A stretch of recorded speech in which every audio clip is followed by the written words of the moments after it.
I have 3 permissions for you today. 3 permissions to let go of something that you're keeping out of guilt. Number 1, you are keeping something because it has a strong emotional attachment to a person who's no longer here on this earth. And you are keeping that item even though you don't love it and it's not serving a function for you. And if it weren't from that person, you wouldn't have it in your home.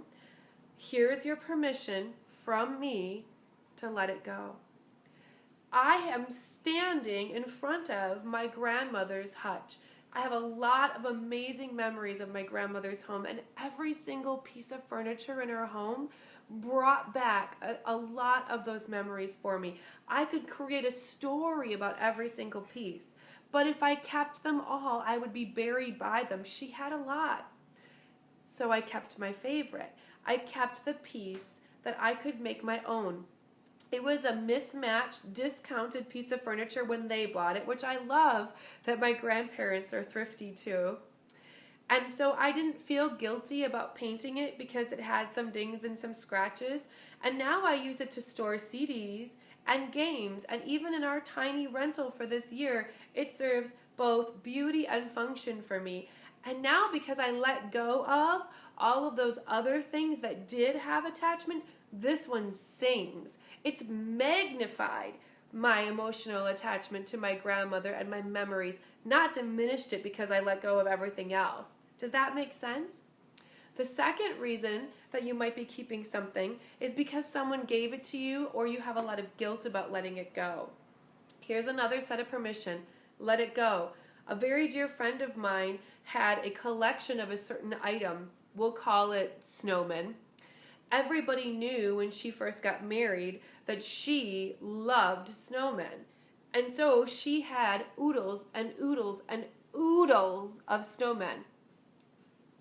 And then she had 3 small children.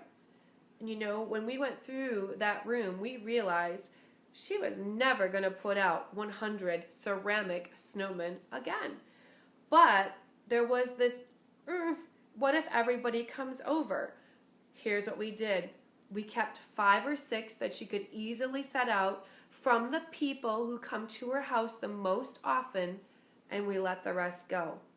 You don't have to keep everything that everybody gives you, even if they gave it to you with a lot of intention and maybe some emotional strings. You could keep a representation of it. You could take a picture of it. You could keep one and make a really big deal out of how that person gave you that one. So if you are keeping something because someone else gave it to you or someone else put a level of responsibility on it, but you don't like it, again, permission. You can let it go, I promise. And then the last category is this, it might be worth something someday category. Oh my goodness. That's a tricky one because we watch these TV shows now where people go into a hoarder's home and everything is crazy and things are piling up to the ceiling and they find something that's worth $10,000 and we think, oh, I should have kept that. That was the thing. If everybody kept it, it wouldn't be worth anything. The reality is that if you're paying money for a storage unit to keep things that might be worth something someday, you've probably lost the value of what that item is along the road somewhere. Take what it's worth now. Use that money now. What if you sold that item for $50 now and you used it for what you needed, or you invested it in a savings account, or do you want to pay to store it and sell it for $100 in 10 years and risk damage to it? I mean, really, those items that you have stored in your basement in plastic containers, every plastic container that you go out and buy, every way that you keep those things safe, those are a hard cost. If you let those things go now, sell them on eBay, look around. It's so easy with Google now to find out what things are worth. Let the things go that are not your cherished possessions. Now, I'm not saying everything. I love children's literature. I have a very few, very select, my very favorite worth something children's literature books, and they are so valuable to me that I have them.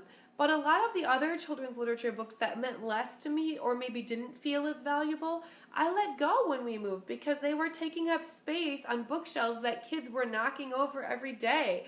They weren't getting a place of honor in my home, so then I let them have a place of honor and someone else's home. So those are your 3 permissions to let go of things if you really don't want them, or if you're torn, if you're on the edge. Should I, shouldn't I? Here it is. Yes, you can let it go. I promise. Okay? Talk to you soon. Bye.